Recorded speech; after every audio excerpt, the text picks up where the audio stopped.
അഹാന കൃഷ്ണ എന്ന ഇൻഫ്ലുവൻസറിൽ നിന്ന് നമുക്ക് എന്തൊക്കെ കാര്യങ്ങളാണ് പഠിക്കാനുള്ളത്? തുടക്കകാലത്ത് അവർ സിനിമയിൽ അഭിനയിച്ചു. അതിനുശേഷം അവർക്ക് സിനിമയുടെ എണ്ണം കുറഞ്ഞു. പക്ഷേ കൊറോണ വന്ന സമയത്ത് കണ്ടന്റ് ക്രിയേഷൻ ഇൻഡസ്ട്രി വലിയൊരു അവസരമായി വന്നു. ആ അവസരം മുതലാക്കി അവർ ആ കരിയറിലേക്ക് പെട്ടെന്ന് തന്നെ സ്വിച്ച് ചെയ്തു. നമ്മുടെ കരിയറിൽ പലപ്പോഴും നമ്മൾ ആഗ്രഹിക്കുന്ന രീതിയിൽ എത്തപ്പെടണം എന്നില്ല. 2 3 വർഷം അതിൽ ഇൻവെസ്റ്റ് ചെയ്തെന്നും എത്തിപ്പെടാൻ പറ്റുമെങ്കിൽ ഈസിയായി മറ്റൊരു പ്ലാൻ ബി നമുക്ക് എപ്പോഴും ഉണ്ടാകണം.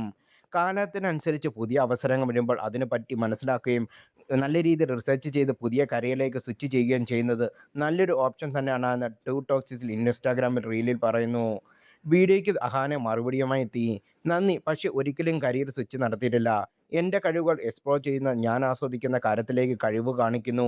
ഞാൻ ചെയ്യുന്ന എല്ലാത്തിനും ഉപരിയായി ഒരു ക്യാരക്ടർ എന്നാണ് ഞാൻ എന്നെ വിളിക്കുന്നത് എന്നാണ് അഹാന കൃഷ്ണ നൽകിയ മറുപടി. അഹാനയെ അനുകൂലിച്ചും പരിഹസിച്ചും സോഷ്യൽ മീഡിയയിൽ അഭിപ്രായങ്ങൾ വന്നു.